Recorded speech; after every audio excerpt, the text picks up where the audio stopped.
ఆనందం, ఐక్యత, ఆరోగ్యవంతమైన జీవనశైలిని ప్రోత్సహించడమే కూటమి ప్రభుత్వం లక్ష్యమని వాకర్స్ సంఘం అధ్యక్షులు అడబాల రత్నప్రసాద్ పేర్కొన్నారు. బొట్లబు ఉద్యానవనంలో వాకర్స్ సంఘం ఆధ్వర్యంలో ఆనంద్ ఆదివారం ఘనంగా జరిగింది. ఈ సందర్భంగా వాకర్స్ సంఘ అధ్యక్షులు అడబాల రత్నప్రసాద్ మాట్లాడుతూ పట్టణాలలో ఆనందం, ఐక్యత, ఆరోగ్యవంతమైన జీవనశైలిని ప్రోత్సహించే లక్ష్యంతో కూటమి ప్రభుత్వం రాష్ట్ర స్థాయిలో అన్ని ఉద్యానవనాల్లో ఆనంద్ ఆదివారం కార్యక్రమాన్ని నిర్వహించమని కోరిందన్నారు.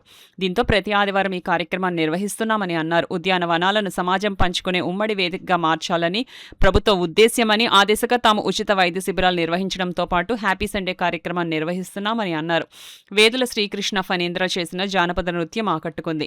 శివకుమార్, అరుణ్ సారథ్యంలో గాయనీ గాయకులు పాడిన పాటలు అలరించాయి. ఈ కార్యక్రమంలో కార్యదర్శి డాక్టర్ దాసరి శ్రీధర్, ప్రసాద్ నాయుడు, చింతపల్లి సుబ్బారావు, బుద్ర సత్యనారాయణరాజు, శ్రీరామరాజు తదితరులు పాల్గొన్నారు. రాష్ట్రవ్యాప్తంగా ఉన్న అన్ని నగరాల్లో కూడా పార్కులన్నీ కూడా సమాజానికి ఉపయోగపడే విధంగా ఆహ్లాదకరంగా ఉండాలనే భావంతో మన కూటమి ప్రభుత్వం ప్రతి ఆదివారం హ్యాపీ సండే అనే కార్యక్రమాన్ని నిర్వహించమని కోరడం జరిగింది. అందులో భాగంగా ప్రతి ఆదివారం కూడా ఇక్కడ ఈ హ్యాపీ సండే కార్యక్రమంలో భాగంగా జానపద నృత్యం, అదేవిధంగా మనకి మ్యూజికల్ పార్టీ కూడా సినీ సంగీత గాయని గాయకులందరూ వచ్చి కూడా అందరూ కూడా చక్కని పాటలు పాడుతున్నారు. వారందరూ కూడా మన అందరి తరఫున వారికి ప్రత్యేకంగా అభినందన తెలియపరుస్తూ ఈ యొక్క కార్యక్రమాన్ని మీ అందరూ ఆదరిస్తే కంటిన్యూ చేద్దామనేసి మా భావన. ఏంటంటే మనకి ఆదివారం వచ్చిందంటే ఏదో ఒక ఆటోమేటిక్ కింద ఉండాలని భావంతో, అందరూ సంతోషంగా ఆనందంగా ఉండాలని భావంతో ఈ కార్యక్రమం ఏర్పాటు చేస్తున్నాం. కాబట్టి మీరు అందరూ సహకరించి ఆ గాయని గాయకులకి అందరికీ మద్దతు ఇవ్వాలి. మీరందరూ అటెండ్ అవుతే మాకు ఉత్సాహం ఉంటుంది, పాటలు పాడే కూడా ఉత్సాహం ఉంటుంది. కాబట్టి మీరందరూ కూడా ప్రతి ఆదివారం వచ్చి కార్యక్రమం విజయంతో చేసి కోరుకుంటూ